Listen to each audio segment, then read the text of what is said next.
Hello, ladies and gentlemen, and welcome back to Abdel's Lessons.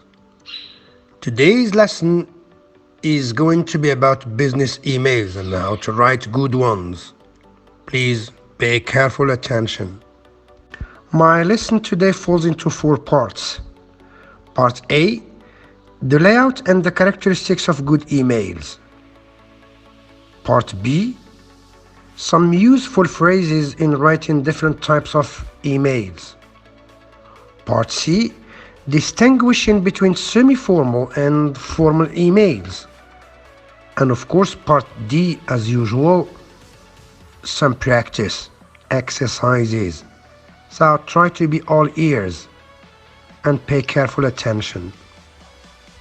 Part A, the layout. Now, the layout of an email, as you can see, is two, because we already know who is writing the email that from. Then you have CC, PCC, and the subject, which means the content of that email, or the target or the objective behind the email, why you're writing that email. Now, to here you have sales at hotelplant.com as an example. Now, CC and BCC are a bit, traditional. Well, these two fields are used when sending emails, and they work similarly. CC stands for carbon copy, while BCC stands for blinded carbon copy. So, though these terms may have been immediately obvious when email was invented at first, they are now antiquated. Today they are antiquated, they belong to the past. So CC and BCC, or carbon copy and blind carbon copy, are both ways of sending copies of an email to additional people, just to additional people. Now look at this layout of an email. From is very essential. From Chris Hoffman and his email address to, for example, me@gmail.com. And then blind carbon copy, you have here many people, because you want your email to be delivered to a huge number of people. You want it to be read by many people. Look at the subject. Check out my newsletter. And as you know, a newsletter is sent to many people when people have subscribed to a website, to a given organism, and they have asked them, to send them their newsletter each month or each week or each fortnight or something. So it's a newsletter or an email that is going to be dispatched or distributed to a huge number of people. That's why we have blind carbon copy. Sometimes we don't even know these people. That's why it is a blind carbon copy. As a matter of fact, nowadays, carbon copy and blind carbon copy are no longer used because, well, they are very traditional. So we're contented by from, like in here, from Chris Hoffman to someone, a person, well, the name of a person, @email.com, and then the subject. The subject is very important. We shall see later on why it is important, because it says what the email is all about. Characteristics. Now, the first one is very important. Keep your email short and simple. Why? It doesn't save your time, but it saves time for the reader, the one who receives the email. Sometimes people are busy and they don't have time to read long emails. It also changes the impact of your email, the influence it has on other people. Another characteristic is use short words. Look for common or simple words. And don't only use longer and less frequent words. All this is often done for stylistic reasons. Emails are direct and are ordinary, not like formal letters. So let me give you here some examples of some words that you should substitute for others. Instead of saying commands, just say start. In the near future, say soon. To terminate, which is a big word, very formal, say simply to end. Due to the fact that, which is a very formal expression, say because. In the event of, say simply if. Approximately, about, or almost. To purchase, which is a business word, very formal again, say simply to buy. Request, say ask, which is quite direct, normal, with reference to, about. And to dispatch means simply to send. So instead of using dispatch, which is very formal, use only sending emails. Now leave those words that are very formal to formal letters when you're writing formal letters. And I think my next lesson is going to be about how to write formal letters. Expect it in the coming days. The next characteristic is be polite. Politeness shows respect, which is very important in the business world. Use would instead of will, could instead of can, for example, and use please at the end of the sentence. It shows how polite you are. Another one, or another characteristic, fill in the subject box. Some people call it subject line as well.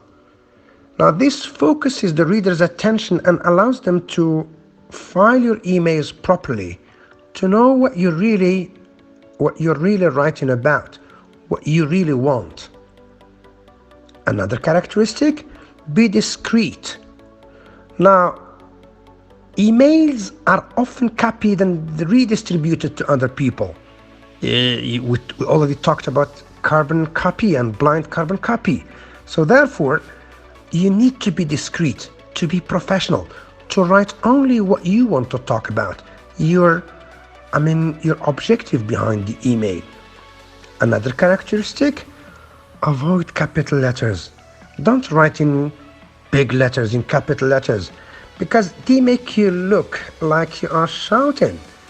And this, takes away some of your politeness, which is not good.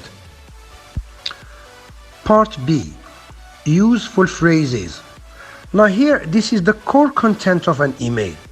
Please pay careful attention and look at these phrases because they are essential when writing emails. And they will allow you to write good emails actually. Now one, starting an email. How do we start one? You can say, thank you for your email, and you can even give a date of April the 4th, etc. Or in reply to your email, we am writing to ask or to request about something, or following our phone conversation today, I am writing to ask you about this and that.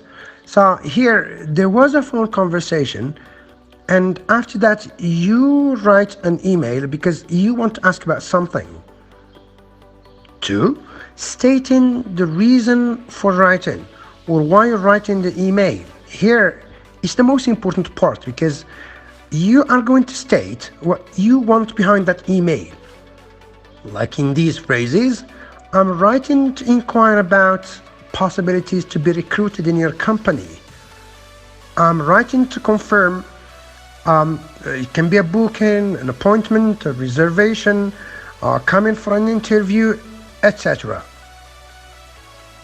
Another one, this email is to inform you that I will not be able to attend the next conference, for example. Now in some emails, and this is the third point, you also send attachments, that is, documents that you attach to your email. So I simply say, please find attached my CV, for instance, or I have attached my diploma or my certificate, my degree, a copy of my degree, or another one, please take a look at the attached file or files, my CV, my degrees, my experience certificates, etc., etc. More useful phrases. Emails have got different objectives. Sometimes you just need to request information. This is called requesting. So in this case, you can use phrases like or sentences like, and you are polite again, you use could, would, etc. Could you please send me a catalog of the new products in your company, for instance? Would you kindly fax or email me your pricing or your price list? Okay, another one. At your earliest convenience, would you please inform me about the new products in your company, as an example. It can also be, the content of an email, apologizing for some inconvenience or giving some bad news. In this case, you can use phrases like, we regret to inform you that your application is not accepted. Here, if you have applied for a job and probably the company cannot take you, cannot recruit you, cannot hire you. Another one, unfortunately, we will not be able to attend the meeting or the conference that will take place in next October or something. Another one, I apologize for the delay in sending the price list. This is a company sending to their customers, for example, because they have made a delay sending the price list and the catalogs and stuff. Then a last one, which is very frequent. I'm afraid that I can't attend the interview or the conference in your company next month. The last point in these useful phrases, the content of the email, is linked to this point, closing an email, how you close an email, how you finish an email, the end of the email. Now you simply can say, please let me know if you need any further information. Another one, please contact me if you have any further questions. I look forward to hearing from you. I look forward to your reply. Or you simply thank the people and say, thank you in advance. Part C, semi-formal versus formal emails. Now, on purpose, I have chosen these two pictures for you from the net. The first one stands for, just ideas that go on in your mind and then you just speak, a bit naturally. Here you are either informal or semi-formal. Now, this happens when you're writing to somebody very close to you, a friend, a relative, a member of your family, somebody you're too familiar with. However, in the other one, the other picture, I hope it's very illustrative, it stands for formal emails. And when you write a formal email, it is very professional, it is business-like. You send to a company, you send to a manager, you send to, people who are very highly ranked than you or something, people you're not close with, people you don't have intimate relationships with, people you don't really know very well. To distinguish between semi-formal and formal emails, I'm going to tackle 5 points. First of which, salutation. If you are informal, you're writing to close people, or semi-formal, you say hello, hi, as a salutation. But if you are formal, you say, dear Mr. Jones, or dear Jones simply. Now, you may or may not use a comma after the salutation. And also Mr. or Mr. dot or full stop, a dot, are both correct. You can put a dot after Mr. or you don't need to put it. I'd like to talk about something else. Sometimes when you're addressing ladies, you can say, dear Miss Smith, for example, or this is dear Mrs. Smith. Here, if you know that the lady is unmarried, you say Miss, but if you know she's married, you say Mrs. But if you want to avoid all trouble, you say Ms. or Ms. as it is pronounced. Both pronunciations are correct.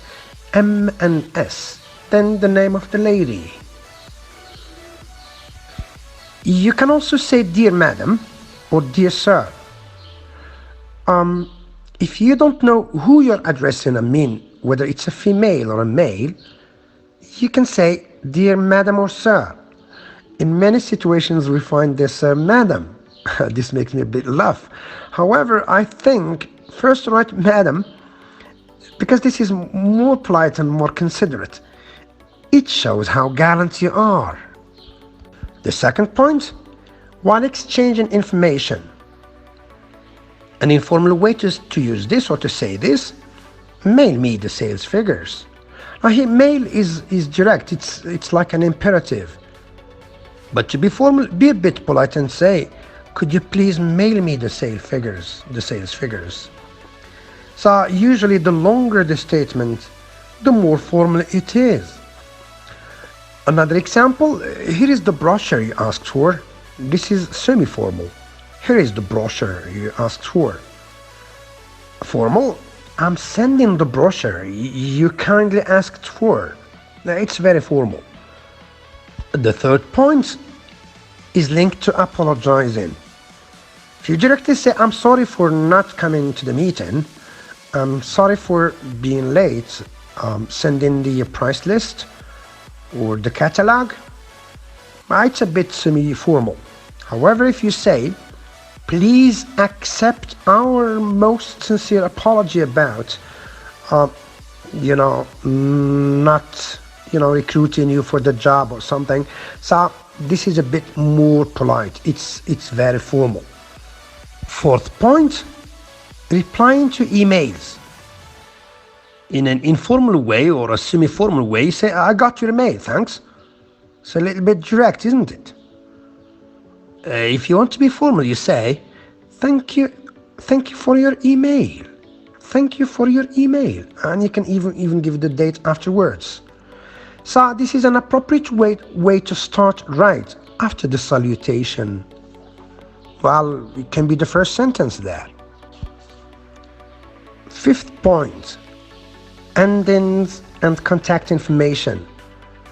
While with friends, with close people, we say, "Cheers, bye for now, regards, ta-ta for now," as in my videos with you, "ta for now, see you soon," something like this. To be formal, when we're talking to a manager, to a boss, you say, "Looking forward to hearing from you soon. Kind regards, yours sincerely, yours faithfully." Here, we don't really know the person. We are not familiar that too much with the person. That's why we try to be very formal in our language. Now, yours sincerely is used if in the salutation you mention the name of the receiver, as if you say, "Dear Mr. Jones." But you use yours faithfully if you didn't use the name, as when you say, "Dear Madam or Sir," or "Dear Sir," or "Dear Madam." You don't know the person. Another point I'd like to finish with is at the end of your email, you should also mention your name plus your position, your job, and your contact information, like a telephone number and a fax, number, probably even an email address. But email address is optional because you should have written it at the beginning of the email in that from. We talked about in the layout. Part D, practice. Now, practice or exercises fall here into two parts. The first one is guided. It is an email that needs, some words, that has blanks. Can you fill in the blanks with words from the list? You have the list, it is given to you. Read the email attentively and try to complete it. Put the words in the right places, in the right blanks. Try to show me a good job once again. This time on purpose, I have provided the answers. I wish you had auto-tested yourself before looking at the answers. Here they are. Look at the answers and see how many you got right and how many you got wrong. I hope you did all of them well. Practice number 2. This is very important. I would call it free writing. It says, write an email to your boss. In this email, you are going to ask for a salary raise. You are going to explain why you need the extra money and stating why you believe he should grant you your petition. And you can also add any other relevant information. Now please pay attention to the layout. Be direct, be formal, be concise, be to the point, and show me a good job. Include all the requirements, all the necessary requirements in this email. That is asking for the salary raise, and you give the reason why you need that money, and you can add any other relevant information. I just repeated because I want you to write a good email. Please show me a good job. My lesson has come to an end. I hope you have enjoyed it and that you are motivated to write emails, professional emails or business emails. Try to practice because practice makes perfect. The more you write, the better you will be. Stay safe from this coronavirus we're living these days. I hope you all the best and goodbye.